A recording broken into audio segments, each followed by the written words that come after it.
വിശദമായ വാർത്തകളിലേക്ക്.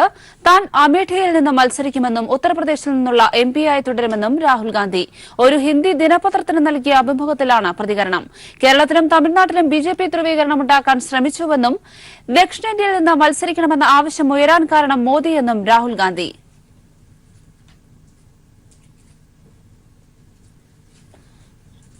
വിശദാംശങ്ങൾ ശരത് നൽകും. ശരത്, രാഹുൽ ഗാന്ധി പരസ്യമായി തന്നെ നിലപാട് വ്യക്തമാക്കുന്നു. അതായത് അമേഠിയിലെ എംപിയായി തുടരാനുള്ള നിലപാട് അദ്ദേഹം വ്യക്തമാക്കുമ്പോൾ പൂർണ്ണമായും കേരളത്തിൽ നിന്ന് മത്സരിക്കുന്ന സാഹചര്യം അദ്ദേഹം നിരാകരിക്കുകയാണോ? വിശദാംശങ്ങൾ.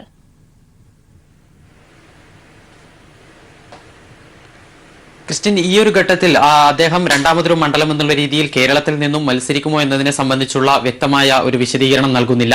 എന്നാൽ അതേസമയം തന്നെ താൻ അമേഠിയിലെ എംപിയായി തുടരുമെന്നുള്ള കാര്യം അദ്ദേഹം അടിവരയിട്ട് പ്രഖ്യാപിക്കുന്നു എന്നുള്ളതാണ് ഏറ്റവും പ്രധാനം.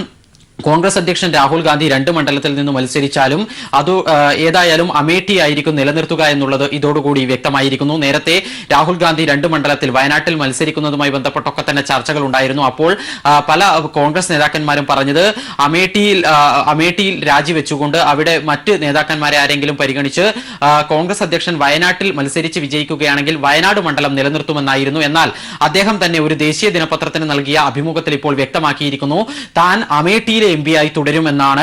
ഉത്തർപ്രദേശിൽ നിന്നുള്ള എംപി എന്നുള്ള രീതിയിൽ താൻ ലോക്സഭയ്ക്കകത്ത് പ്രവർത്തിക്കുമെന്നാണ് രാഹുൽ ഗാന്ധി ദേശീയ ദിനപത്രത്തിന് നൽകിയിട്ടുള്ള അഭിമുഖത്തിൽ ഇപ്പോൾ വ്യക്തമാക്കിയിരിക്കുന്നത്. ഇതോടുകൂടി വയനാട്ടിൽ നിന്ന് മത്സരിക്കാൻ തീരുമാനിച്ചാലും മത്സരിച്ച് വിജയിച്ചാലും രാഹുൽ ഗാന്ധി ഏതായാലും വയനാട് മണ്ഡലം നിലനിർത്തില്ല എന്നുള്ള കാര്യം വ്യക്തമായിരിക്കുകയാണ്. അതോടൊപ്പം തന്നെ മറ്റൊരു കാര്യം, ദക്ഷിണേന്ത്യയിൽ മത്സരിക്കാനുള്ള ആവശ്യത്തെ താൻ അംഗീകരിക്കുന്ന അതിന്റെ ആ ഒരു ആവശ്യത്തെ ന്യായമാണ് ആ ആവശ്യം ഉന്നയിച്ച PCCകളുടെ നിലപാട് അംഗീകരിക്കുന്നതായും എന്നാൽ അതേസമയം തന്നെ ഇതേവരെയായി അതുമായി ബന്ധപ്പെട്ടുള്ള തീരുമാനം താൻ എടുത്തിട്ടില്ല എന്നുമുള്ള സൂചന കൃത്യമായും ഹിന്ദി ദേശീയ ദിനപത്ര നൽകിയിട്ടുള്ള അഭിമുഖത്തിൽ അദ്ദേഹം വ്യക്തമാക്കുന്നുണ്ട്. ദക്ഷിണേന്ത്യയിൽ നിന്നും മത്സരിക്കാനുള്ള തീരുമാനത്തിലേക്ക് ദക്ഷിണേന്ത്യയിൽ മത്സരിക്കണമെന്ന് മറ്റ് ദക്ഷിണേന്ത്യൻ PCCകൾ ആവശ്യപ്പെടാനുണ്ടായ സാഹചര്യം എന്ന് പറയുന്നത് അവിടെ മോദി സൃഷ്ടിച്ചിട്ടുള്ള ഒരു ഭയാനകമായ മോദിയും അതുപോലെ തന്നെ BJPയും സൃഷ്ടിച്ച ഭയാനകമായ സാഹചര്യം മൂലമാണ്. ഉത്തരേന്ത്യയും അതുപോലെ തന്നെ ദക്ഷിണേന്ത്യയും തമ്മിൽ ഒരു സ്നേഹത്തിന്റെ പാലം ഉണ്ടായിരുന്നു. അത് അവിടെ ആ ഒരു സാഹചര്യത്തിൽ നിന്നും മാറ്റിക്കൊണ്ട് കർണാടകയിലും കേരളത്തിലും ഉൾപ്പെടെ ഭീതിയുടെ അന്തരീക്ഷം നരേന്ദ്രമോദിയും BJPയും സൃഷ്ടിച്ചു. അതുകൊണ്ടാണ് ഇത്തരത്തിൽ ഒരു ധ്രുവീകരണം ഉണ്ടാക്കാൻ വേണ്ടി ശ്രമിച്ചതിന്റെ ഭാഗമായാണ് താൻ അവിടെ മത്സരിക്കണമെന്ന് കോൺഗ്രസിന്റെ PCCകൾ ആഗ്രഹിക്കുന്നത് എന്നും ഈ ഒരു അഭിമുഖത്തിൽ അദ്ദേഹം വ്യക്തമാക്കിയിട്ടുണ്ട്. ഏതായാലും ഈ ഒരു അഭിമുഖത്തിൽ നിന്നും കൃത്യമായി മനസ്സിലാകുന്ന 2 കാര്യങ്ങൾ. ഒന്ന്, അദ്ദേഹം അമേഠിയിൽ നിന്നും എംപിയായി മത്സരിക്കും. അവിടെ തന്നെ അദ്ദേഹത്തിന്റെ എംപി എന്നുള്ള രീതിയിൽ അവിടെ തന്നെ വിജയിക്കുകയാണെങ്കിൽ അദ്ദേഹം തുടരും. അതോടൊപ്പം തന്നെ വയനാട്ടിൽ മത്സരിക്കാൻ തീരുമാനിച്ചാൽ തന്നെയും ആ മണ്ഡലം നിലനിർത്താൻ വേണ്ടി രാഹുൽ ഗാന്ധി തയ്യാറാകില്ല എന്നുമാണ്. ഏതായാലും ഇത് കോൺഗ്രസ് അധ്യക്ഷന്റെ 2ാം മണ്ഡല വിഷയവുമായി ബന്ധപ്പെട്ടുള്ള ചർച്ചകളൊക്കെ തന്നെ പുരോഗമിക്കുമ്പോഴാണ് ഏറെ നിർണായകമായ ഒരു അഭിമുഖം രാഹുൽ ഗാന്ധി ഇപ്പോൾ ഒരു ദേശീയ മാധ്യമത്തിന് നൽകിയിരിക്കുന്നത്. ഏതായാലും കേരളത്തിലെ കോൺഗ്രസ് നേതാക്കന്മാരുടെ പ്രചരണം പ്രധാനമായും രാഹുൽ ഗാന്ധി വയനാട്ടിൽ മത്സരിക്കുകയാണെങ്കിൽ വയനാട് മണ്ഡലം നിലനിർത്തുമെന്നുള്ള പ്രചരണമായിരുന്നു അവർ നടത്തിയിട്ടുണ്ടായിരുന്നത്. ഏതായാലും മത്സരിച്ച് വിജയിക്കുകയാണെങ്കിൽ ആ മണ്ഡലം നിലനിർത്തില്ല എന്ന് രാഹുൽ ഗാന്ധി തന്നെ ദക്ഷിണേന്ത്യയിൽ ഏത് മണ്ഡലം മത്സരിച്ച് വിജയിക്കുകയാണെങ്കിലും ആ മണ്ഡലം നിലനിർത്തില്ല എന്നുള്ളത് കൃത്യമായി ഈ ഒരു അഭിമുഖത്തോടു കൂടി തന്നെ വ്യക്തമാവുകയാണ്. ക്രിസ്റ്റീന, വ്യക്തമാണ്. നിലപാട് വ്യക്തമാക്കി രാഹുൽ ഗാന്ധി അമേഠിയിൽ എംപിയായി തുടരുമെന്ന് അദ്ദേഹം ദേശീയ മാധ്യമത്തിന് നൽകിയ അഭിമുഖത്തിൽ വ്യക്തമാക്കി. വിശദാംശങ്ങൾ നൽകിയത് ശരത്താണ്. രാഹുൽ വയനാട്ടിൽ മത്സരിക്കരുതെന്ന ആവശ്യവുമായി DMK അധ്യക്ഷൻ MK സ്റ്റാലിനും രംഗത്ത്. മത്സരിച്ചാൽ BJPക്കെതിരായ പ്രതിപക്ഷ ഐക്യത്തിന് എതിരാകുമെന്ന് സ്റ്റാലിൻ അഭിപ്രായപ്പെട്ടു. എന്നാൽ രാഹുൽ ബാഹ്യസമ്മർദ്ദങ്ങൾക്ക് വഴങ്ങരുതെന്നാണ് ഒരു വിഭാഗം നേതാക്കളുടെ നിലപാട്. അതേസമയം 17ാം സ്ഥാനാർത്ഥി പട്ടികയിലും വടകര, വയനാട് സീറ്റുകളിൽ സ്ഥാനാർത്ഥി പ്രഖ്യാപനം ഉണ്ടായിട്ടില്ല. രാഹുലിന്റെ സ്ഥാനാർത്ഥിത്വം സംബന്ധിച്ച അനിശ്ചിതത്വം ഒരാഴ്ചയാകുമ്പോൾ വയനാട്ടിൽ മത്സരിക്കരുതെന്ന ആവശ്യവുമായി കൂടുതൽ ഘടകകക്ഷികൾ രംഗത്തെത്തുകയാണ്. മറ്റ് ഘടകകക്ഷികൾക്ക് പിന്നാലെ DMK അധ്യക്ഷൻ MK സ്റ്റാലിനും ഇതേ നിലപാട് ഉന്നയിച്ചു. മത്സരിക്കുന്നത് BJPക്കെതിരായ പ്രതിപക്ഷ ഐക്യമെന്ന സന്ദേശത്തിന് എതിരാകുമെന്ന് സ്റ്റാലിൻ സോണിയയെയും രാഹുലിനെയും അറിയിച്ചു. എന്നാൽ രാഹുൽ ബാഹ്യസമ്മർദ്ദങ്ങൾക്ക് വഴങ്ങരുതെന്ന് ഒരു വിഭാഗം നേതാക്കൾ ആവശ്യപ്പെടുന്നു. കോൺഗ്രസിലെ കാര്യങ്ങൾ തീരുമാനിക്കേണ്ടത് ഹൈക്കമാൻഡ് ആകണം. രാഹുലിന്റെ പിന്മാറ്റം കേരളത്തിലെ സാധ്യതകളെ ബാധിക്കുന്നുവെന്നും ഈ നേതാക്കൾ ചൂണ്ടിക്കാട്ടുന്നു. അതിനിടെ ഇന്ന് പ്രഖ്യാപിച്ച 16ാം പട്ടികയിലും വടകര, വയനാട് സ്ഥാനാർത്ഥികളുടെ പേരില്ല. തീരുമാനമാകുമ്പോൾ അറിയിക്കാമെന്ന് ദേശീയ വക്താവ് പ്രിയങ്ക ചതുർവേദി വ്യക്തമാക്കി. and as soon as any decision is taken, we shall be happy to share it with you. വിവിധ സംസ്ഥാനങ്ങളിൽ നിന്നുള്ള ക്ഷണം പരിശോധിക്കുമെന്ന് രാഹുൽ ഗാന്ധി അറിയിച്ചിട്ടുണ്ടെന്നും അവർ കൂട്ടിച്ചേർത്തു. News bureau, Delhi. വയനാട് മണ്ഡലത്തിലെ UDF തെരഞ്ഞെടുപ്പ് പ്രചരണം താറുമാറായി. സ്ഥാനാർത്ഥി നിർണയം വൈകുന്നതിൽ UDF ഘടകകക്ഷികൾ പരസ്യമായി രംഗത്തെത്തി. മുസ്ലിം ലീഗ് ജില്ലാ നേതൃത്വം അതൃപ്തി സംസ്ഥാന നേതൃത്വത്തെ അറിയിച്ചിട്ടുണ്ട്. മുസ്ലിം ലീഗിന് അതൃപ്തിയുണ്ടെങ്കിൽ സംസ്ഥാന നേതാക്കൾ അറിയിക്കട്ടെ എന്നായിരുന്നു മുല്ലപ്പള്ളിയുടെ മറുപടി. വയനാട്ടിൽ രാഹുൽ ഗാന്ധി മത്സരിക്കാൻ എത്തുന്നുവെന്ന വാർത്ത വന്നതു മുതൽ തുടങ്ങിയ പ്രതിസന്ധി ഒരാഴ്ച പിന്നിട്ടിട്ടും പരിഹരിക്കാനായില്ല. ഇത് പ്രചരണത്തെ മന്ദഗതിയിലാക്കുകയും ചെയ്തു. തുടർന്നാണ് ജില്ലയിലെ മുസ്ലിം ലീഗ് നേതാക്കൾ അതൃപ്തി പരസ്യമായി ഉന്നയിച്ചത്. ജില്ലാ നേതാക്കൾ കൂടിയാലോചിച്ച് മുസ്ലിം ലീഗ്, കോൺഗ്രസ് സംസ്ഥാന നേതൃത്വങ്ങളെ പ്രതിഷേധം അറിയിച്ചു. മുസ്ലിം ലീഗിന്റെ ജില്ലാ കമ്മിറ്റിക്കുള്ള പ്രതിഷേധം നമ്മുടെ സംസ്ഥാന കമ്മിറ്റി അറിയിച്ചിട്ടുണ്ട്. അതുപോലെ തന്നെ DCC, ഞങ്ങളുടെ ലെവലിൽ DCC ആണ്, DCCI അറിയിച്ചിട്ടുണ്ട്. ഇപ്പോഴുണ്ടായ അനിശ്ചിതത്വം ബോധപൂർവം ഉണ്ടാക്കിയതാണെന്ന് ലീഗ് ജില്ലാ സെക്രട്ടറി യഹ്യ ഖാൻ തലക്കൽ പറഞ്ഞു. മണ്ഡലത്തിൽ തിരിച്ചടിയുണ്ടായാൽ ഉത്തരവാദിത്തം ലീഗ് ഏൽക്കില്ലെന്നും അദ്ദേഹം പറഞ്ഞു. അത് മുസ്ലിം ലീഗിന്റെ തുടർന്നുള്ള സംഘടനാ പ്രവർത്തനങ്ങൾക്ക് വലിയ പ്രയാസം സൃഷ്ടിക്കും. അത് മുസ്ലിം ലീഗിന്റെ അണികൾക്ക് വലിയ ഭയപ്പാടുണ്ടാക്കും, അല്ലെങ്കിൽ നിരാശയുണ്ടാക്കും. അപ്പൊ അതുകൊണ്ട് തന്നെ മുസ്ലിം ലീഗിന്റെ അണികൾക്ക് ഇതിൽ വലിയ ആശങ്കയുണ്ട്. രാഹുലിന്റെ തീരുമാനമറിയാതെ രാഹുൽ വരുമെന്ന് പറഞ്ഞത് അനാവശ്യമായിരുന്നുവെന്ന് കേരള കോൺഗ്രസ് ജേക്കബ് വിഭാഗം ജില്ലാ പ്രസിഡന്റ് MC സെബാസ്റ്റ്യൻ പറഞ്ഞു. 100% രാഹുൽജിയുമായി ബന്ധപ്പെട്ട് അദ്ദേഹം വയനാടിൽ മത്സരിക്കുമെന്ന് അദ്ദേഹം ഒരു ഉറപ്പ് നൽകിയിട്ടുണ്ടെങ്കിൽ മാത്രമേ ഈ പ്രഖ്യാപനം നടത്താൻ പാടില്ലായിരുന്നു. പ്രചാരണം വൈകുന്നതിൽ കോൺഗ്രസ് പ്രവർത്തകർക്ക് പുറമെ മറ്റു ഘടകകക്ഷികളും പ്രതിഷേധവുമായി രംഗത്തെത്തിയതോടെ കോൺഗ്രസ് നേതൃത്വമാണ് പ്രതിസന്ധിയിലായത്.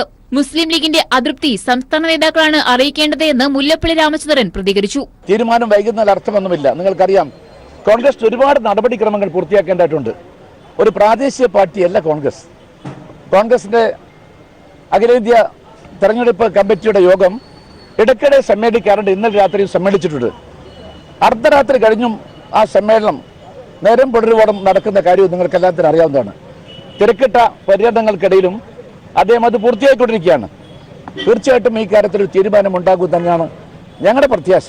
സ്ഥാനാർത്ഥിയില്ലാതെ പ്രചരണ പ്രവർത്തനങ്ങൾ എങ്ങനെ മുൻപോട്ട് കൊണ്ടുപോകുമെന്ന ആശങ്കയിലാണ് ഇപ്പോൾ UDF. കേന്ദ്ര തീരുമാനം വൈകും തോറും UDFൽ തലവേദനയാവുകയാണ് രൂക്ഷമാകുന്ന ആഭ്യന്തര ലഹള. News bureau, Wayanad. രാഹുൽ ഗാന്ധിയുടെ വയനാട്ടിലെ സ്ഥാനാർത്ഥിത്വവുമായി ബന്ധപ്പെട്ട് ഇടത് നേതാക്കൾ ആരും കോൺഗ്രസ് നേതാക്കളുമായി ചർച്ച നടത്തിയിട്ടില്ലെന്ന് CPI നേതാവ് D. രാജ. ഇത്തരം ചർച്ച നടത്തുന്നതായി പ്രസ്താവന നടത്തിയ മുല്ലപ്പള്ളി രാമചന്ദ്രൻ ഏതെല്ലാം ഇടതുപക്ഷ നേതാക്കളെയാണ് ചർച്ച നടത്തിയതെന്ന് തുറന്നു പറയാൻ തയ്യാറാകണം.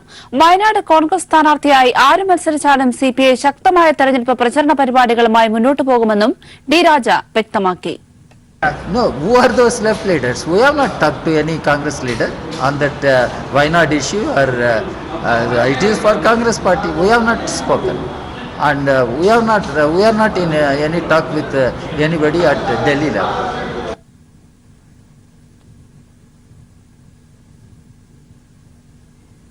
കോൺഗ്രസിലെ ഗ്രൂപ്പ് വഴക്കാണ് വയനാട് സീറ്റിൽ സ്ഥാനാർത്ഥിയെ പ്രഖ്യാപിക്കുവാൻ UDFന് സാധിക്കാത്തതെന്ന് CPI സംസ്ഥാന സെക്രട്ടറി കാനം രാജേന്ദ്രൻ കാഞ്ഞങ്ങാട്ട് പറഞ്ഞു. ഈ സീറ്റ് കോൺഗ്രസ് സംസ്ഥാന ഘടകം ഹൈക്കമാൻഡിന് വിട്ടുകൊടുത്തതാണ്. രാഹുൽ ഗാന്ധി തന്നെ മത്സരിച്ചാലും LDFന് ഒരാശങ്കയുമില്ല. കേരളത്തിൽ LDF വലിയ മുന്നേറ്റം കൈവരിച്ചതായി കാനം രാജേന്ദ്രൻ ചൂണ്ടിക്കാട്ടി. കോൺഗ്രസിന് വർദ്ധിച്ചു വരുന്ന ഗ്രൂപ്പ് വഴക്കാണ് അതിന്റെ കാരണം. അവർ കേരളത്തിലെ ഗ്രൂപ്പ് വഴക്ക് തീർക്കാൻ പറ്റാത്തതുകൊണ്ട് ആണ് ഈ സീറ്റ് ഹൈക്കമാൻഡിന് കൊടുത്തു എന്ന് തീരുമാനിച്ചത്. വയനാട്ടിൽ LDF സ്ഥാനാർത്ഥി വളരെ അതിൻ്റെ പ്രചരണ പ്രവർത്തനങ്ങളിൽ വളരെ മുൻപന്തിയിലാണ്.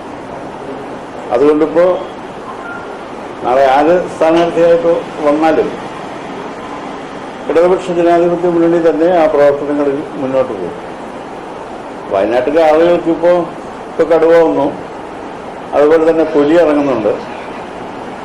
ഈ വന്യമൃഗങ്ങളൊക്കെ കൃഷിക്കാരുടെ കൃഷിയിടങ്ങളിലേക്ക് വരുന്നുണ്ട്. അവരൊക്കെ അത് റെസിസ്റ്റ് ചെയ്ത് കൃഷി സംരക്ഷിച്ച് നിൽക്കുന്ന ജീവിച്ചുള്ള പരിചയമുള്ള ആളുകളാണ്. തൊടുപുഴയിൽ മർദ്ദനമേറ്റ 7 വയസ്സുകാരന്റെ നില അതീവ ഗുരുതരമായി തുടരുന്നു.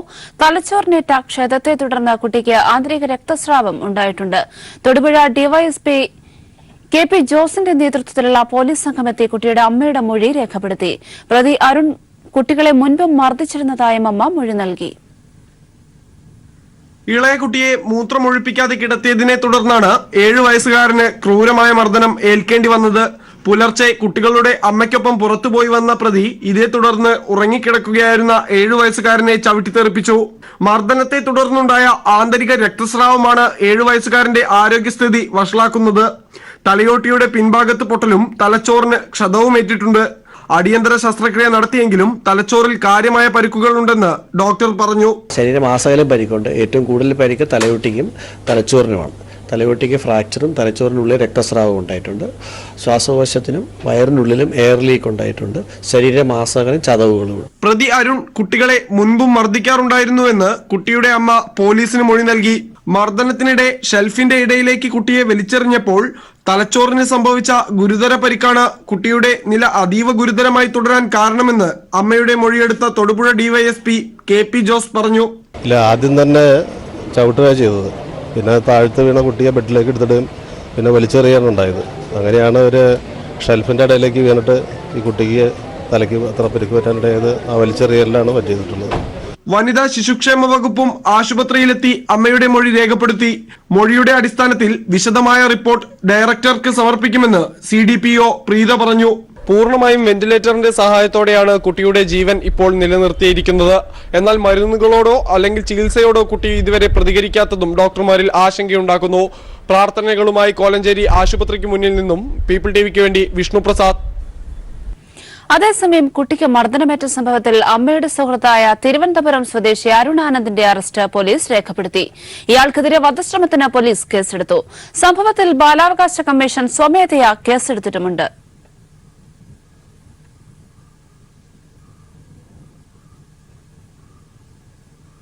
തൊടുപുഴയിൽ 7 വയസ്സുകാരനെ മർദ്ദിച്ച തിരുവനന്തപുരം നന്ദൻകോട് സ്വദേശി അരുൺ ആനന്ദ് കൊടും ക്രിമിനൽ. 2008 ബിയർ കുപ്പി തലക്കടിച്ച് യുവാവിനെ കൊലപ്പെടുത്തിയ കേസിലെ മുഖ്യപ്രതിയാണ് അരുൺ. അരുണിനെക്കുറിച്ച് ഞെട്ടിക്കുന്ന കഥകളാണ് നന്ദൻകോട്ടെ നാട്ടുകാർക്കും പറയാനുള്ളത്. തിരുവനന്തപുരം നന്ദൻകോട്ടെ TC 11/665 എന്ന ഈ ഫ്ളാറ്റിലെ 3ാം നിലയിലാണ് അരുൺ ആനന്ദ് 1 വർഷം മുമ്പ് വരെ താമസിച്ചിരുന്നത്. ഇപ്പോൾ അരുണിന്റെ പേരിലുള്ള ഫ്ളാറ്റ് വാടകയ്ക്ക് നൽകിയിരിക്കുകയാണ്. സമീപവാസികളായ നാട്ടുകാർക്ക് അരുണിനെ കുറിച്ച് പറയാനുള്ളത് ഞെട്ടിക്കുന്ന കഥകളാണ്. തിരുവനന്തപുരത്ത് മാത്രം അരുണിന് 4 ക്രിമിനൽ കേസുകളുണ്ട്. 2008 ജഗതിയിലെ ഒരു ഫ്ളാറ്റിൽ സുഹൃത്തായ യുവാവിനെ ബിയർ കുപ്പി തലക്കടിച്ച് കൊലപ്പെടുത്തിയ കേസിൽ മുഖ്യപ്രതിയാണ് അരുൺ. സ്ത്രീകളെ വീട്ടിൽ കയറി മർദ്ദിച്ച 2 കേസുകളും ഇയാൾക്കെതിരെ തിരുവനന്തപുരം ഫോർട്ട് പോലീസ് രജിസ്റ്റർ ചെയ്തിട്ടുണ്ട്.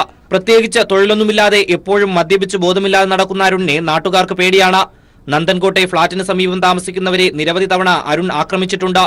വിവാഹം കഴിഞ്ഞ അരുൺ ഇപ്പോൾ ഭാര്യയുമായി പിണങ്ങി താമസിക്കുകയാണ്. 1 വർഷം മുമ്പ് വരെ മറ്റൊരു യുവതിയുമായാണ് ഈ ഫ്ളാറ്റിൽ താമസിച്ചിരുന്നത്. അരുണിന്റെ അമ്മ റിട്ടയർഡ് ബാങ്ക് മാനേജരും സഹോദരൻ ഇന്ത്യൻ മിലിറ്ററിയിലെ ഉയർന്ന ഉദ്യോഗസ്ഥനുമാണ്. Rinu Sreedhar, news bureau, Thiruvananthapuram. തൊടുപുഴയിൽ 7 വയസ്സുകാരന് ക്രൂരമർദ്ദനമേറ്റ സംഭവത്തിൽ അടിയന്തരമായി റിപ്പോർട്ട് സമർപ്പിക്കാൻ ഇടുക്കി ജില്ലാധികാരികളോട് മുഖ്യമന്ത്രി പിണറായി വിജയൻ ആവശ്യപ്പെട്ടു. ഗുരുതരമായി പരിക്കേറ്റ് കോലഞ്ചേരി മെഡിക്കൽ കോളേജ് ആശുപത്രിയിൽ കഴിയുന്ന കുട്ടിക്ക് വിദഗ്ധ ചികിത്സ അടക്കമുള്ള എല്ലാ സഹായവും നൽകാൻ മുഖ്യമന്ത്രി നിർദ്ദേശിച്ചു. അതേസമയം സംഭവത്തിൽ പോലീസ് പിടിയിലായ അരുൺ കൊലക്കേസ് പ്രതിയാണ്. അരുണിനെതിരെ തിരുവനന്തപുരത്ത് 4 കേസുകളുമുണ്ട്. കൊലപാതകം, ഭീഷണിപ്പെടുത്തൽ തുടങ്ങിയ കേസുകളിലും 2008 വിജയരാഘവൻ കൊലക്കേസിലും പ്രതിയാണ് അരുൺ.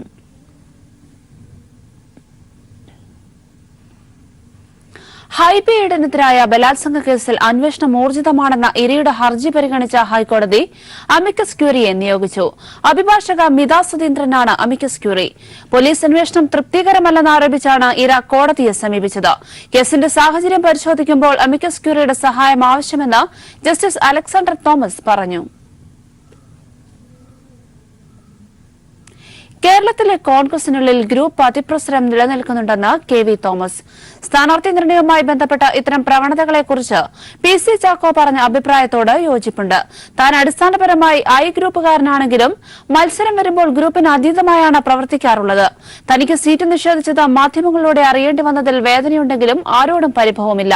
പകരമായി ഒരു സ്ഥാനമാനങ്ങളും താൻ ആവശ്യപ്പെട്ടിട്ടില്ല എന്നും രാഷ്ട്രീയത്തിൽ നിന്ന് താൻ വിരമിച്ചിട്ടില്ലെന്നും KV തോമസ് പറഞ്ഞു. എറണാകുളം പ്രസ് ക്ലബിന്റെ മീറ്റ് ദ പ്രസ് പരിപാടിയിൽ സംസാരിച്ച് നിലപാട് വ്യക്തമാക്കുകയായിരുന്നു അദ്ദേഹം. എനിക്കതൊരു വ്യത്യസ്തമായ സമീപനം. ഞാനൊരു ഐക്യക്കാരനാണ്, ബേസിക്കലി ഐക്യക്കാരനാണ്. പക്ഷേ ഞാൻ ഒരു പരിധി വിട്ട് ഗ്രൂപ്പിലേക്ക് പോകാറില്ല. എല്ലാവരോടും യോജിച്ചു. അതുകൊണ്ടാണ് എറണാകുളത്തിൻ്റെ വിജയവും ഇവിടെ നമുക്ക് കോർപ്പറേഷൻ കിട്ടിയതും 14 സീറ്റിൽ 13 കിട്ടിയതുമൊക്കെ എല്ലാവരെയും യോജിപ്പിച്ചു കൊണ്ടുപോകുന്നത്. ഗ്രൂപ്പുകളുണ്ടാവും പാർട്ടിയിൽ, ഏത് പാർട്ടിയിൽ, പക്ഷേ അതിൻ്റെ അതിപ്രസരം ഉണ്ടാകാൻ പാടില്ല. ഇപ്പോൾ ഇവിടെ കേരളത്തെ സംബന്ധിച്ചിടത്തോളം ചില ദുഃഖത്തോടെ ഞാൻ കാണുന്നുണ്ട് ചാക്കോ പറഞ്ഞതിനോട്, ഒരു അതിപ്രസരം ഉണ്ടായോ എന്നൊരു സംശയം പ്രവർത്തകർ. അതിപ്രസരം പാർട്ടിക്ക് നല്ലതല്ല. പാർട്ടിയാണ് ഏറ്റവും വലുത്, പാർട്ടി കഴിഞ്ഞിട്ട് പിന്നെ ഗ്രൂപ്പുണ്ട്. വീട്ടിൽ സൂക്ഷിച്ച ബോംബ് പൊട്ടിയ സംഭവത്തിൽ RSS നേതാവ് കീഴടങ്ങി. RSS നേതാവ് മുതിരമല ഷിബുവാണ് പിടിയിലായത്. തളിപ്പറമ്പ് കോടതിയിലാണ് ഷിബു കീഴടങ്ങിയത്. കൂട്ടുകാരനെ വിജയത്തിലേക്ക് എത്തിക്കാൻ സുഹൃത്തുക്കളുടെ ഒത്തുചേരൽ. കോഴിക്കോട് ലോക്സഭാ മണ്ഡലം LDF സ്ഥാനാർത്ഥി A. പ്രദീപ് കുമാറിനൊപ്പം കോളേജ് കാലത്ത് പഠിച്ചവരാണ് ഒത്തുചേർന്നത്. സംഗമം DYFI അഖിലേന്ത്യാ പ്രസിഡന്റ് മുഹമ്മദ് റിയാസ് ഉദ്ഘാടനം ചെയ്തു.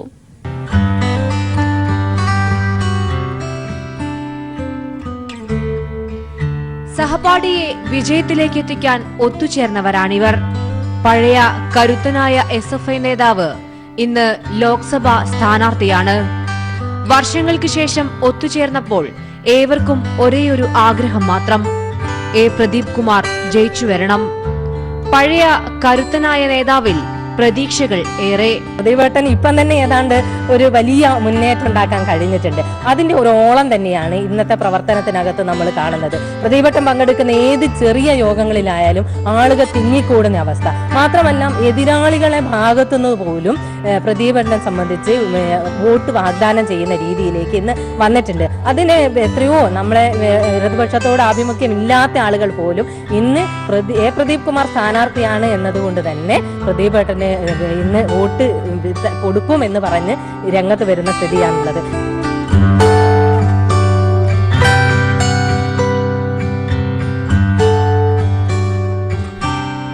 പല മേഖലകളിൽ പ്രവർത്തിക്കുന്നവരും രാഷ്ട്രീയം ഉള്ളവരും ഇല്ലാത്തവരുമുണ്ട്.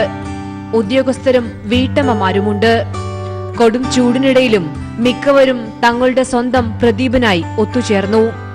കോഴിക്കോടിന്റെ MP-ആയി A. പ്രദീപ് കുമാർ മാറും എന്ന പ്രത്യാശ പങ്കുവച്ചാണ് അവർ പിരിഞ്ഞത്. വിജയത്തിനായി ഒറ്റക്കെട്ടായി രംഗത്തിറങ്ങാനും. News bureau, Kozhikode. CPI പ്രകടന പത്രിക പുറത്തിറക്കി. സ്വാമിനാഥൻ കമ്മീഷൻ റിപ്പോർട്ട് നടപ്പിലാക്കും.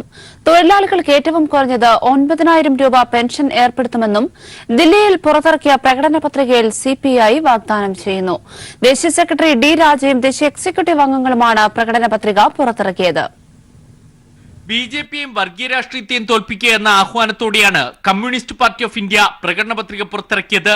അധികാരത്തിലെത്തിയാൽ കർഷകർക്കും സമൂഹത്തിലെ അടിസ്ഥാന വർഗത്തിനുമായി പ്രവർത്തിക്കും. സ്വാമിനാഥൻ കമ്മീഷൻ റിപ്പോർട്ട് നടപ്പിലാക്കും. 15ാമത് ഇന്ത്യൻ ലേബർ കോൺഫറൻസിലെ ശുപാർശയുടെ അടിസ്ഥാനത്തിൽ മിനിമം വേതനം നിശ്ചയിക്കും. തൊഴിലാളികൾക്ക് ഏറ്റവും കുറഞ്ഞത് 9,000 രൂപ പെൻഷൻ ഉറപ്പാക്കുമെന്നും CPI പ്രകടന പത്രികയിൽ പറയുന്നു. The left is the committed force in fighting against communal fascist forces uncompromisingly.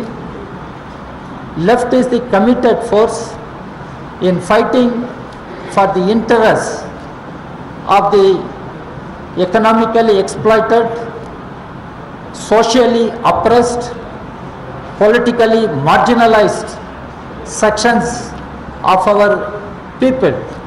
തദ്ദേശ സ്വയംഭരണ സ്ഥാപനങ്ങളിൽ 50% സ്ത്രീ സംവരണം. വടക്കുകിഴക്കൻ സംസ്ഥാനങ്ങളിൽ വൻ പ്രക്ഷോഭത്തിനിടയാക്കിയ പൗരത്വ ബിൽ പിൻവലിക്കും. ജമ്മുകാശ്മീർ വിഷയം രാഷ്ട്രീയമായി പരിഹരിക്കും.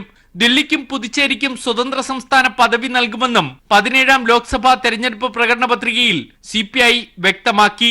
News bureau, Delhi. മലപ്പുറം പൊന്നാനി മണ്ഡലങ്ങളിലെ UDF സ്ഥാനാർത്ഥികളായ PK കുഞ്ഞാലിക്കുട്ടിയും ET മുഹമ്മദ് ബഷീറും നാമനിർദ്ദേശ പത്രിക സമർപ്പിച്ചു. രാവിലെ പാണക്കാട് ഹൈദരലി തങ്ങളുടെ വസതിയിലെത്തി പ്രാർത്ഥന നടത്തിയാണ് ഇരുവരും പത്രിക സമർപ്പിക്കാൻ ജില്ലാ വരണാധികാരിക്ക് മുൻപിലെത്തിയത്. ഓരോ സെറ്റ് പത്രികയാണ് ഇരുവരും സമർപ്പിച്ചത്. വിജയം ഉറപ്പാണെന്നും ആത്മവിശ്വാസത്തോടെയാണ് മുന്നോട്ടു പോകുന്നതെന്നും ഇരുവരും പ്രതികരിച്ചു. കൊട്ടിയൂരിൽ പ്രായപൂർത്തിയാകാത്ത +1 വിദ്യാർത്ഥിനിയെ പീഡിപ്പിച്ച് ഗർഭിണിയാക്കിയ കേസിലെ ശിക്ഷ റദ്ദാക്കണമെന്നാവശ്യപ്പെട്ട് 1-ാം പ്രതി ഫാദർ റോബിൻ ഹൈക്കോടതിയെ സമീപിച്ചു. ശിക്ഷ മരവിപ്പിക്കണമെന്ന അപേക്ഷ കോടതി വെള്ളിയാഴ്ച പരിഗണിക്കും. കേസിൽ ഫാദർ റോബിൻ വടക്കംചേരിക്ക് 20 വർഷം കഠിന തടവും 3 ലക്ഷം രൂപ പിഴയും തലശ്ശേരി പോക്സോ കോടതി വിധിച്ചിരുന്നു. 3 വകുപ്പുകൾ പ്രകാരം 60 വർഷം തടവ് ശിക്ഷയാണ് കോടതി വിധിച്ചത്. അത് ഒന്നിച്ച് 20 വർഷം കഠിന തടവ് അനുഭവിച്ചാൽ മതിയാകും. തലശ്ശേരി പോക്സോ കോടതി വിധി റദ്ദാക്കണമെന്നാണ് ഹർജിയിലെ ആവശ്യം.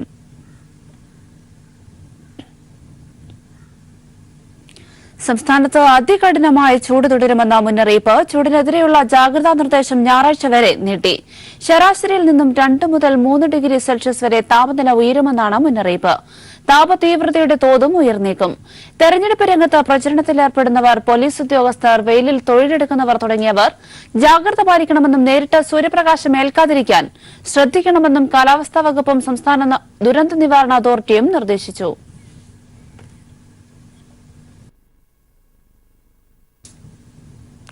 കനത്ത ചൂടിൽ വെന്തുരുകി പാലക്കാട്.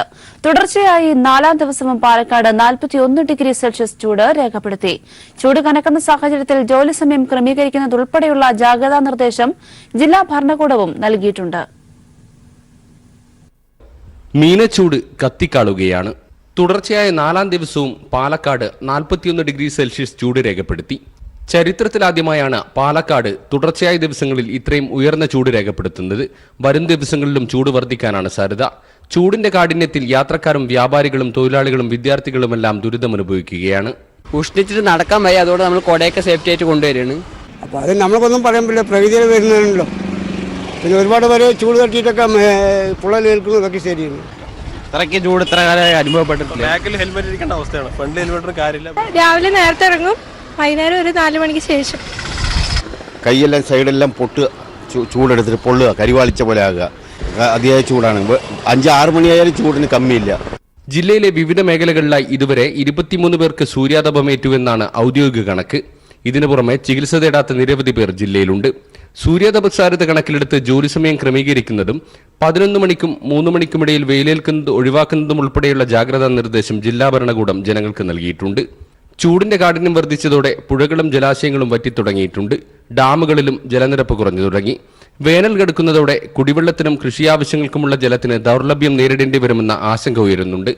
News bureau, Palakkad. തന്നെ തട്ടിക്കൊണ്ടുപോയതല്ലെന്നും ഒരുമിച്ച് ജീവിക്കാൻ റോഷനുമൊത്ത് നാടുവിട്ടതാണെന്നും ഓച്ചിറയിലെ പെൺകുട്ടി മൊഴി നൽകി. ചൈൽഡ് വെൽഫെയർ കമ്മിറ്റിക്ക് മുൻപാകെയാണ് 17 വയസ്സ് കഴിഞ്ഞ പെൺകുട്ടിയുടെ സുപ്രധാന മൊഴി. വൈദ്യപരിശോധനയിൽ പീഡനത്തിന് ഇരയായതായി മെഡിക്കൽ റിപ്പോർട്ടിൽ പറയുന്നു. വനിതാ ജഡ്ജിയുടെ മുന്നിൽ ഹാജരാക്കി പെൺകുട്ടിയുടെ രഹസ്യമൊഴി രേഖപ്പെടുത്തി. റോഷനെ റിമാൻഡ് ചെയ്തു. കഴിഞ്ഞ 18-നാണ് റോഷനുമൊത്ത് പെൺകുട്ടി ട്രെയിനിൽ ആദ്യം മംഗലാപുരത്തും പിന്നീട് മുംബൈ പനവേലിയിലേക്കും നാടുവിട്ടത്. പെൺകുട്ടിയെ യുവാക്കൾ തട്ടിക്കൊണ്ടുപോയെന്ന് രക്ഷിതാക്കൾ പരാതി നൽകിയതിനെ തുടർന്നാണ് പോലീസ് പ്രത്യേക അന്വേഷണ സംഘം രൂപീകരിച്ച വിവിധ സംസ്ഥാനങ്ങളിൽ അന്വേഷണം നടത്തി പെൺകുട്ടിയെ കണ്ടെത്തിയത്. അതേസമയം പെൺകുട്ടിയുടെ പ്രായം സംബന്ധിച്ച് ഇപ്പോഴും അവ്യക്തത നിലനിൽക്കുന്നതിനാൽ പോലീസ് രാജസ്ഥാനിലേക്ക് പോകും. പെൺകുട്ടിക്ക് 13 വയസ്സാണ് പ്രായമെന്ന് പിതാവ് പോലീസിനെ തെറ്റിദ്ധരിപ്പിച്ചു. 2001 സെപ്റ്റംബർ 17-നാണ് നിലവിൽ രേഖയിലെ പ്രായം. 18 തികയാൻ ഏതാനും മാസങ്ങൾ കൂടി വേണ്ടിവരും. 8ാം ക്ലാസ് വരെ രാജസ്ഥാനിൽ താൻ പഠിച്ചിട്ടുണ്ടെന്നാണ് പെൺകുട്ടി പറയുന്നത്. ഇവിടെ എത്തി 6 വർഷമാവുകയും ചെയ്തു. ഈ സാഹചര്യത്തിലാണ് പെൺകുട്ടിയുടെ പ്രായം സംബന്ധിച്ച് പോലീസ് കൂടുതൽ അന്വേഷിക്കാൻ തീരുമാനിച്ചത്. പെൺകുട്ടി പറയുന്നത് ശരിയാണെങ്കിൽ റോഷൻ ജയിൽ മോചിതനാകും. ന്യൂസ് ബ്യൂറോ, കൊല്ലം. വൈദ്യുത വകുപ്പ് മന്ത്രി എം മണിയെ ആശുപത്രിയിൽ പ്രവേശിപ്പിച്ചു. ദേഹാസ്വസ്ഥത്തെ തുടർന്നാണ് ചികിത്സ തേടിയത്. പനി കൂടിയതിനാൽ 2 ദിവസത്തെ വിശ്രമം വേണമെന്ന് ഡോക്ടർമാർ നിർദ്ദേശിച്ചു. തൊടുപുഴയിലെ സ്വകാര്യ ആശുപത്രിയിലാണ് ചികിത്സയിൽ കഴിയുന്നത്.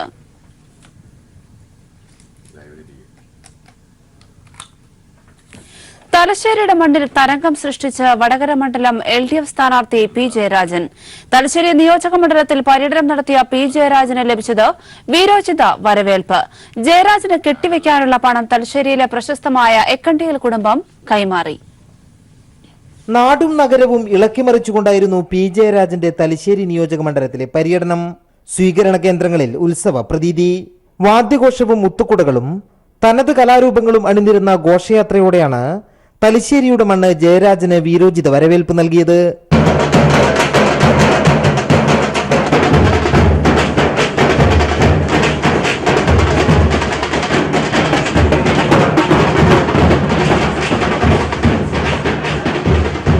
ഇടതുവിരുദ്ധ ശക്തികളുടെ അവിശുദ്ധ സഖ്യവും മതനിരപേക്ഷതയും വികസനവും ആഗ്രഹിക്കുന്ന ജനങ്ങളും തമ്മിലാണ് വടകരയിലെ പോരാട്ടമെന്ന് പി ജയരാജൻ പറഞ്ഞു. ഇടതുപക്ഷത്തെ തോൽപ്പിക്കാൻ ഒരു അവിശുദ്ധ കൂട്ടുകെട്ട് ഈ വടകര മണ്ഡലത്തിൽ ഉണ്ട് എന്ന ബോധ്യമുള്ളതുകൊണ്ട് തന്നെ ഇടതുപക്ഷ ജനാധിപത്യ മുന്നണി പ്രവർത്തകന്മാരും മതനിരപേക്ഷവാദികളായിട്ടുള്ള ജനങ്ങളും അങ്ങേയറ്റം ജാഗ്രത പുലർത്തുന്നുണ്ട് എന്നതാണ് ഈ സ്വീകരണ കേന്ദ്രങ്ങളിൽ നിന്നെല്ലാം എനിക്ക് മനസ്സിലായിട്ടുള്ളത്. തലശ്ശേരിയിലെ പ്രശസ്തമായ എക്കണ്ടിയിൽ കുടുംബത്തിനു വേണ്ടി ആയിഷുമ്മ പി ജയരാജന് കെട്ടിവെക്കാനുള്ള പണം നൽകി. സ്വീകരണ പരിപാടികളിലെ യുവജന പങ്കാളിത്തവും ശ്രദ്ധേയമായിരുന്നു. തലശ്ശേരിയിൽ നിന്നും ക്യാമറമാൻ ജയൻ കല്യാശ്ശേരിക്കൊപ്പം എം സന്തോഷ്. കടലിന്റെ മക്കളെ അപമാനിച്ച് ശശി തരൂർ MP. മത്സ്യമാർക്കറ്റിലെ മണം തനിക്ക് ഓക്കാനമുണ്ടാക്കുന്നതാണെന്ന് ശശി തരൂരിന്റെ ട്വീറ്റ്. തെരഞ്ഞെടുപ്പ് പ്രചരണത്തിനിടെ മത്സ്യമാർക്കറ്റിലെത്തിയ ശേഷമായിരുന്നു തരൂരിന്റെ ട്വീറ്റ്. പ്രളയകാലത്ത് കേരളത്തിന്റെ സൈന്യമായി മാറിയ മത്സ്യത്തൊഴിലാളികളും മത്സ്യം കഴിക്കുന്ന മലയാളികളെയും അപമാനിക്കുന്ന ട്വീറ്റിനെതിരെ വലിയ പ്രതിഷേധമാണ് ഉയരുന്നത്. വിശദാംശങ്ങൾ ലെസ്ലി നൽകും. ലെസ്ലി, തീർച്ചയായും ഒരു ജനപ്രതിനിധിയുടെ ഭാഗത്തുനിന്ന് ഒരിക്കലും ഉണ്ടാവാൻ പാടില്ലാത്ത ഒരു പ്രതികരണം അത് ശശി തരൂരിന്റെ ഭാഗത്തുനിന്നുണ്ട്. ട്വീറ്റ് വഴി കടലിന്റെ മക്കളെ അങ്ങേയറ്റം അപമാനിക്കുന്ന തരത്തിലുള്ള ശശി തരൂരിന്റെ ട്വീറ്റ്, അതിന്റെ കൂടുതൽ വിശദാംശങ്ങൾ. തിരുവനന്തപുരത്തെ UDF സ്ഥാനാർത്ഥി ശശി തരൂരാണ് ഇത്തരത്തിലുള്ള അപകീർത്തികരമായ രീതിയിലേക്ക് തന്റെ പ്രചരണ സ്വഭാവമുള്ള ഒരു ട്വീറ്റ് നടത്തിയിരിക്കുന്നത്. അദ്ദേഹം തിരുവനന്തപുരം മണ്ഡലത്തിന്റെ വിവിധ പ്രദേശങ്ങളിൽ വോട്ടർമാരെ നേരിട്ട് കണ്ട് വോട്ടഭ്യർത്ഥിക്കുന്ന പ്രചരണ രീതിയാണ് ഇപ്പോൾ അവലംബിക്കുന്നത്. ഇതിന്റെ ഭാഗമായി ഒരു മത്സ്യ മാർക്കറ്റിൽ അദ്ദേഹം കയറുകയും അവിടെയുള്ള മത്സ്യവില്പന നടത്തിയിരുന്ന അമ്മമാരെ കാണുകയും വോട്ടഭ്യർത്ഥിക്കുകയും ചെയ്തിരുന്നു. ഇതിന്റെ ചിത്രം ഉൾപ്പെടെ അദ്ദേഹം ട്വീറ്റ് ചെയ്തിരിക്കുന്നത്. അതിൽ മീൻമണമറ്റാൽ ഓക്കാനിക്കുന്ന ഒരു സസ്യഭുക്കാണ് താൻ എന്ന് പറയുന്ന അദ്ദേഹം, എന്നാൽ മാർക്കറ്റിലെ ആരവങ്ങൾ തന്നിൽ ഉത്സാഹഭരിതമാക്കുന്നു എന്നും അദ്ദേഹം പറയുന്നുണ്ട്. എന്തായാലും മത്സ്യത്തൊഴിലാളികളെ ആകമാനം അപമാനിക്കുന്ന തരത്തിലേക്കാണ് അദ്ദേഹത്തിന്റെ ട്വീറ്റ് വ്യാഖ്യാനിക്കപ്പെടുന്നത്. പ്രത്യേകിച്ച് കേരളത്തിൽ മത്സ്യമേഖല, തീരദേശ മത്സ്യമേഖല തൊഴിലാളികൾ അവരുടെ നിത്യവൃത്തിക്കായി നടത്തുന്ന തൊഴിലിനെ കൂടി അപമാനിക്കുന്ന തരത്തിലാണ് അദ്ദേഹം തന്റെ ട്വീറ്റ് ഉപയോഗിച്ചിരിക്കുന്നത്. അതിന്റെ വ്യാഖ്യാനങ്ങളുമായി സോഷ്യൽ മീഡിയയിൽ ഇപ്പോൾ തന്നെ നിരവധി മറുപടികളും വരുന്നുണ്ട്. മത്സ്യത്തൊഴിലാളികൾ നമുക്കറിയാം, പ്രളയകാലത്ത് സംസ്ഥാന സർക്കാരിന്റെ, കേരളത്തിന്റെ സ്വന്തം സൈന്യമെന്ന് മുഖ്യമന്ത്രി പിണറായി വിജയൻ അവരെ വാഴ്ത്തുകയും ചെയ്തിരുന്നു. ഇതിന് ഒപ്പം തന്നെ ഏതൊരു മലയാളിയുടെയും അഭിമാനബോധത്തിന് വലിയ തലങ്ങളിലേക്ക്, ലോകത്തെ ഉള്ള മുമ്പാകെ വലിയ തലങ്ങളിലേക്ക് എത്തിച്ച ഒരു സമൂഹം കൂടിയാണ് മത്സ്യത്തൊഴിലാളി സമൂഹം. അവരെ അപമാനിക്കുന്ന രീതിയിലേക്കാണ് അദ്ദേഹം തന്റെ ട്വീറ്റ് നടത്തിയിരിക്കുന്നത്. എന്തായാലും അദ്ദേഹത്തിന്റെ വാക്കുകളിൽ നിന്നും മറ്റൊരു രാഷ്ട്രീയം കൂടി വായിച്ചെടുക്കേണ്ടതുണ്ട്. കാര്യം, മത്സ്യ മണമേറ്റാൽ ഓക്കാനിക്കുന്ന വെജിറ്റേറിയൻ സസ്യബുക്കാണ്, വെജിറ്റേറിയൻ ആണ് താനെന്ന് പറയുമ്പോൾ അതിൽ ഒരു സവർണ മേധാവിത്വത്തിന്റെ സ്വരം കൂടി കൂട്ടി വായിക്കേണ്ടതുണ്ട്. കാരണം എപ്പോഴും അവജ്ഞയോടുകൂടി ദളിത് വിഭാഗത്തിനെ, പ്രത്യേകിച്ച് മത്സ്യത്തൊഴിലാളികൾ അടക്കമുള്ള മറ്റു ഇത്തരം ജോലികളിൽ ഏർപ്പെടുന്നവരെ അവജ്ഞയോടെ കാണുന്ന ഒരു സവർണ മേധാവിത്വ സ്വഭാവം കൂടി ആ വാക്കുകളിൽ ഉരുത്തിരിയുന്നുണ്ട്. ഇതുകൊണ്ട് തന്നെയാണ് ഇത് വലിയ വിവാദത്തിലേക്ക് കൊണ്ടെത്തിച്ചിരിക്കുന്നത്. എന്തായാലും ഒരു മണിക്കൂർ കൊണ്ട് തന്നെ നിരവധി പേർ ഇതിനെതിരെ പ്രതിഷേധവുമായി മറുട്വീറ്റുകളും സോഷ്യൽ മീഡിയയിൽ വലിയ തോതിലുള്ള പ്രചരണവും വരുന്നുണ്ട്. എന്തായാലും ഒരു MP-ക്ക് ലിസ്ലി ദയവായി ലൈനിൽ തുടരുക. ഇപ്പോൾ M. സ്വരാജ് MLA കൂടി ചേരുകയാണ്. ശ്രീ M. സ്വരാജ്, ഇപ്പോൾ ശശി തരൂരിന്റെ ഒരു പ്രതികരണമാണ് വാർത്താ വിഷയമാകുന്നത്. അതും കടലിന്റെ മക്കളെ അപമാനിച്ചുകൊണ്ടുള്ള ശശി തരൂർ MPയുടെ ട്വീറ്റ്. മത്സ്യമാർക്കറ്റിലെ മണം തനിക്ക് അങ്ങേയറ്റം ഓക്കാനമുണ്ടാക്കുന്നതാണെന്നാണ് ശശി തരൂരിന്റെ ട്വീറ്റ്. UDFന്റെ സ്ഥാനാർത്ഥി വോട്ട് തേടുമ്പോൾ, വോട്ട് പ്രചരണത്തിനായി സജീവമായി രംഗത്തിറങ്ങുമ്പോൾ നടത്തിയ ഒരു ട്വീറ്റ്. ഏത് രാഷ്ട്രീയമാണ് ഇതിന് പിന്നിലുള്ളത്? താങ്കൾ ഏത് തരത്തിൽ വിലയിരുത്തുന്നു ശശി തരൂരിന്റെ ഒരു പ്രതികരണത്തെ? ഞാനിപ്പോ ഓർക്കുന്നത്, അദ്ദേഹം ആദ്യമായി മന്ത്രിയാകുന്ന സമയത്താണെന്ന് തോന്നുന്നു, ഒരുപക്ഷെ ഓർമ്മിക്കുന്നുണ്ടാവും. അദ്ദേഹം വന്ന് ഡൽഹിയിൽ മന്ത്രി ആയിരിക്കുന്ന സമയത്ത് അവിടുത്തെ വളരെ ചെലവേറിയ ഒരു പഞ്ചനക്ഷത്ര ഹോട്ടലിലായിരുന്നു സ്ഥിരതാമസം. അതുവഴി നമ്മുടെ സർക്കാർ ഖജനാവിന് വലിയ നഷ്ടമുണ്ടായിരുന്നു. മന്ത്രിക്ക് സ്വാഭാവികമായും അർഹതയുള്ള വസതിയിൽ താമസിക്കാതെ ലക്ഷക്കണക്കിന് രൂപ വാടക കൊടുക്കേണ്ടി വരുന്ന ഹോട്ടലിലാണ് അദ്ദേഹം താമസിച്ചിരുന്നത്. അതെല്ലാം ചില സൂചനകളാണ്. നമ്മുടെ രാജ്യത്തെ സംബന്ധിച്ചിടത്തോളം ഊതി വീർപ്പിച്ച ഒരു കൃത്രിമ വ്യക്തിത്വമാണ് അദ്ദേഹത്തിൻ്റെത്. നമ്മുടെ ജനാധിപത്യത്തിനും നമ്മുടെ സമൂഹത്തിനും ചേർന്ന ഒരു രാഷ്ട്രീയ നേതാവായിട്ട് എനിക്ക് അദ്ദേഹത്തെ ഒരിക്കലും തോന്നിയിട്ടില്ല. അദ്ദേഹം അങ്ങേയറ്റത്തെ കൃത്രിമ വ്യക്തിത്വം പ്രതിനിധാനം ചെയ്യുന്ന ഒരു രാഷ്ട്രീയ നേതാവായിട്ടാണ് അദ്ദേഹത്തിന്റെ പ്രവൃത്തികൾ തന്നെ തെളിയിച്ചിട്ടുള്ളത്. ഇപ്പോ നമ്മൾ ചർച്ച ചെയ്യുന്ന വിഷയം നമുക്കറിയാം, നമ്മുടെ സമൂഹം എന്ന് പറഞ്ഞാൽ എല്ലാ വിഭാഗത്തിലും പെട്ട ആളുകൾ, എല്ലാ തരത്തിലുള്ള തൊഴിലും ചെയ്യുന്നവരെല്ലാവരും ഒന്നു ചേരുന്നതാണ് നമ്മുടെ രാജ്യവും സമൂഹവും. പ്രത്യേകിച്ച് മത്സ്യത്തൊഴിലാളികൾ എന്ന് പറഞ്ഞാൽ തിരയൊടുങ്ങാത്ത കടലിനോട് പടവെട്ടുന്ന ഒരു സമൂഹമാണ്. അവരാണ് പ്രളയത്തിൽ കേരളത്തെ രക്ഷിച്ചത്. അവരെ ചൂണ്ടിയാണ് കേരളത്തിന്റെ മുഖ്യമന്ത്രി ഇത് കേരള സൈന്യമാണ് എന്ന് പറഞ്ഞത്. അവരില്ലായിരുന്നെങ്കിൽ ആയിരക്കണക്കിന് വരുന്ന നമ്മുടെ സഹോദരങ്ങൾ ഇന്ന് ജീവിച്ചിരിക്കുമായിരുന്നില്ല. അവർ അധ്വാനിച്ച് ജീവിക്കുന്ന ഒരു വിഭാഗമാണ്. അവരുടെ തൊഴിൽ കേന്ദ്രത്തിൽ കടന്നു ചെന്നിട്ട് ഓക്കാനം വരുന്നു എന്ന് പറഞ്ഞാൽ എനിക്ക് തോന്നുന്നു നമ്മുടെ മത്സ്യത്തൊഴിലാളി സഹോദരങ്ങൾ അസാധാരണമായ ക്ഷമയും സഹിഷ്ണുതയും ഉള്ളവരാണ്. അല്ലായിരുന്നെങ്കിൽ ഇപ്പോ അദ്ദേഹത്തെ അവിടെ മെഡിക്കൽ കോളേജ് ആശുപത്രിയിൽ എവിടെയെങ്കിലും തിരയേണ്ടി വരുമായിരുന്നു. ഒന്നുകിൽ അദ്ദേഹത്തിന് ഇങ്ങനെ ഓക്കാനം വരുന്നുണ്ടെങ്കിൽ അങ്ങോട്ട് പോകരുത്. അപ്പൊ അവരുടെ വോട്ടിന് പ്രശ്നമില്ല, വോട്ടിന് ബാഡ് സ്മെല്ലില്ല. പക്ഷെ അവരെ വേണ്ട. ഇതാണ് പ്രശ്നം. ഇത് അടിസ്ഥാനപരമായി തന്നെ വലതുപക്ഷ രാഷ്ട്രീയത്തിന്റെ ഒരു ദൗർബല്യമാണ്. പാവപ്പെട്ടവരും തൊഴിലാളികളും മത്സ്യത്തൊഴിലാളികളും ഒക്കെ ആയിട്ടുള്ള ജനവിഭാഗങ്ങളെ വേണ്ട, അവരുടെ വോട്ട് മാത്രം മതി.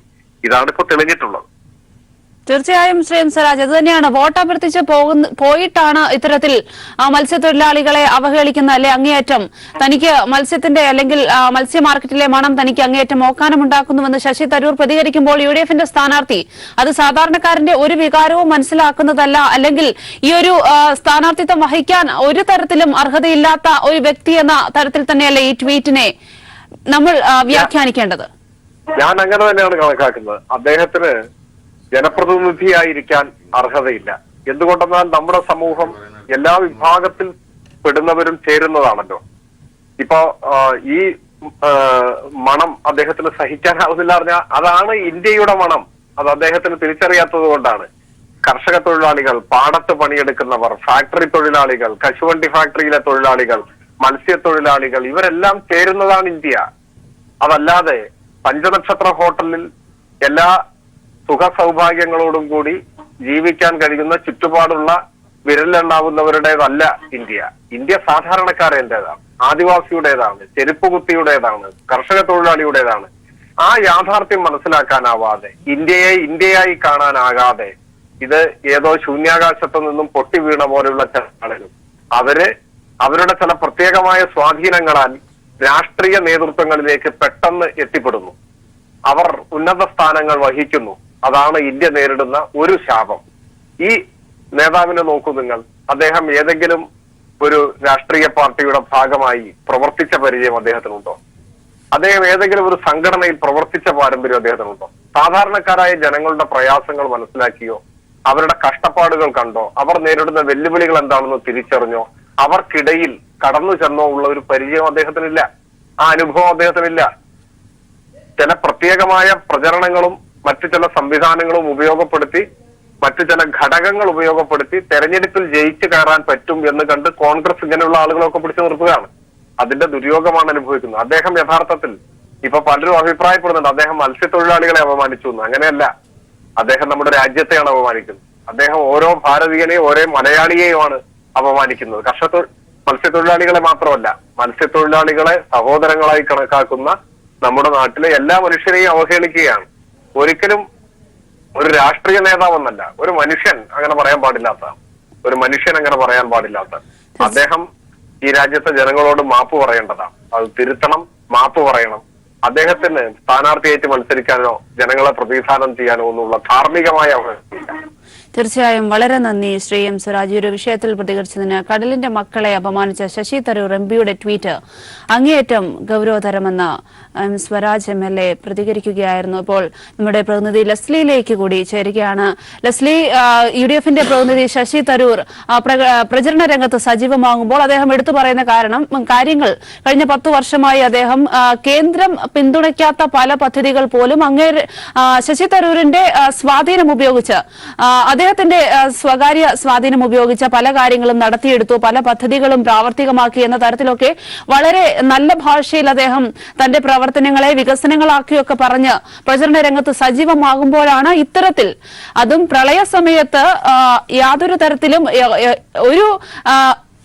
എല്ലാ നിലപാടുകളും എല്ലാ പ്രവർത്തനങ്ങളും പരാജയപ്പെട്ട സാഹചര്യത്ത് പ്രളയ സമയത്ത് മലയാളികളെ രക്ഷിച്ച അല്ലെങ്കിൽ ഏറ്റവും ശക്തി കേന്ദ്രമായി മാറിയ മത്സ്യത്തൊഴിലാളികളെ ഇത്തരത്തിൽ അവരുടെ ഒരു വ്യാപാരത്തെ തനിക്ക് ഓക്കാനമുണ്ടാക്കുന്നു എന്ന് പറയുന്ന ശശി തരൂരിന്റെ ട്വീറ്റ് അത് അങ്ങേയറ്റം മലയാളികൾക്ക് മാത്രമല്ല ഇന്ത്യ ആകമാനം അപമാനിക്കുന്ന തരത്തിലെന്നുള്ള ഇപ്പോഴുള്ള പിന്തുണച്ച് അല്ലെങ്കിൽ ഇതിനെ വിയോജിച്ചുള്ള നിലപാടുകൾ വരുന്ന സാഹചര്യത്തിൽ ഈ ഒരു തെരഞ്ഞെടുപ്പ് രംഗത്ത് സജീവമായാണ് തരൂർ ഇത്തരത്തിലൊരു നിലപാട് വ്യക്തമാക്കിയിരിക്കുന്നത്.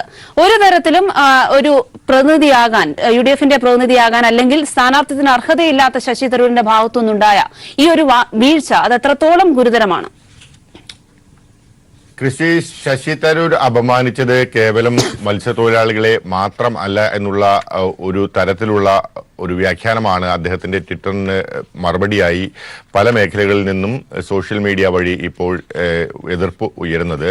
ഇതിന് പ്രധാന കാരണം നേരത്തെ സൂചിപ്പിച്ചതുപോലെ തന്നെ പ്രളയകാലത്ത് കേരളത്തിനെ മുങ്ങിപ്പോവാതെ സൂക്ഷിച്ച ഒരു വലിയ സമൂഹമാണ് മത്സ്യത്തൊഴിലാളി സമൂഹം. നമുക്കറിയാം, സ്വമേധയാ വള്ളങ്ങൾ പ്രളയ മേഖലയിലേക്ക് എത്തിക്കുകയും അവിടെ അവർ സ്വന്തം ഉപജീവന മാർഗം പോലും വേണ്ട എന്ന നില കൈക്കൊണ്ടുകൊണ്ട് രക്ഷാപ്രവർത്തനത്തിൽ സ്വമേധയാ പങ്കെടുക്കുകയും നിരവധി ജീവനുകൾ രക്ഷിക്കുകയും ചെയ്ത കൂട്ടരാണ്. അതുകൊണ്ട് തന്നെ അവർക്ക് അർഹിക്കുന്ന ഒരു സ്ഥാനം കേരളത്തിന്റെ മലയാളിയുടെ മനസ്സിലുണ്ട്.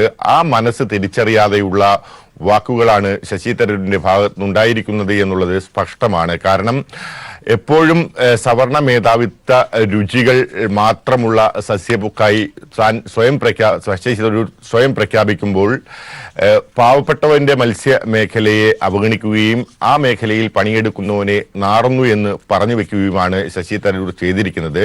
സ്വരാജ് ചൂണ്ടിക്കാണിച്ചത് പോലെ തന്നെ വോട്ട് മാത്രം മതി തനിക്ക് എന്നുള്ളതിനു വേണ്ടി എന്തും പ്രചരിപ്പിക്കാൻ അദ്ദേഹം തയ്യാറായി മുൻപോട്ട് വന്നിരിക്കുന്നു. മീമണമേറ്റാൽ ഓഖാനിക്കുന്ന തരത്തിലുള്ള വെജിറ്റേറിയൻ ബോധമാണ് തനിക്കുള്ളത് എന്ന് ശശി തരൂർ കുറിച്ചു വെക്കുമ്പോൾ മലയാളിയുടെ മനസ്സിനെ ആകമാനം ഒരു വല്ലാത്ത ഒരു സവർണ ദിശാബോധത്തിലേക്കാണ് ആ വാക്കുകൾ കൊണ്ടെത്തിക്കുന്നത്. കാരണം ദളിത് സവർണ വിഭാഗങ്ങളെ വേർതിരിച്ചുള്ള ഒരു മാനസികാവസ്ഥയിലാണ് താൻ കാണുന്നത് എന്ന് പറയാതെ പറയുകയാണ് തന്റെ വാക്കുകളിലൂടെ ശശി തരൂർ ചെയ്യുന്നത്. കേരളം പോലുള്ള ഒരു ആധുനിക സംസ്കാരം, അതായത് വലിയ തോതിലുള്ള ഒരു മുന്നേറ്റം, പുരോഗമന ചിന്താഗതിക്കാരുള്ള ഒരു സംസ്ഥാനത്ത് 10 വർഷം MP ആയ ഒരു വ്യക്തിയുടെ കയ്യിൽ നിന്നും വരാൻ പാടില്ലാത്ത വാചകങ്ങൾ തന്നെയാണ് അദ്ദേഹം കുറിച്ചു വെച്ചിരിക്കുന്നത് എന്നുള്ളത് വലിയ തോതിൽ പ്രതിഷേധത്തിന് കാരണമാകും. ഒരുപക്ഷെ കോൺഗ്രസിനുള്ളിൽ തന്നെ കോൺഗ്രസ് നേതാക്കൾ തന്നെ ഇത്തരം ഒരു വാക്കുകൾക്കെതിരെ ശശി തരൂർ ഉപയോഗിച്ച വാക്കുകൾക്കെതിരെ രംഗത്ത് വരാനുള്ള സാധ്യതയും നിലനിൽക്കുന്നുണ്ട്. വ്യക്തമാണ് ലെസ്ലി. കടലിന്റെ മക്കളെ അപമാനിച്ച് ശശി തരൂർ MP. മത്സ്യ മാർക്കറ്റിലെ മണം തനിക്ക് ഓക്കാനം ഉണ്ടാക്കുന്നതെന്നാണ് ശശി തരൂരിന്റെ ട്വീറ്റ്. തെരഞ്ഞെടുപ്പ് പ്രചരണത്തിനിടെ മത്സ്യ മാർക്കറ്റിൽ എത്തിയ ശേഷമായിരുന്നു തരൂരിന്റെ ട്വീറ്റ്. പ്രളയകാലത്ത് കേരളത്തിന്റെ സൈന്യമായി മാറിയ മത്സ്യത്തൊഴിലാളികളും മത്സ്യം കഴിക്കുന്ന മലയാളികളെയും അപമാനിക്കുന്ന ട്വീറ്റിനെതിരെ വലിയ പ്രതിഷേധമാണ് ഉയരുന്നത്.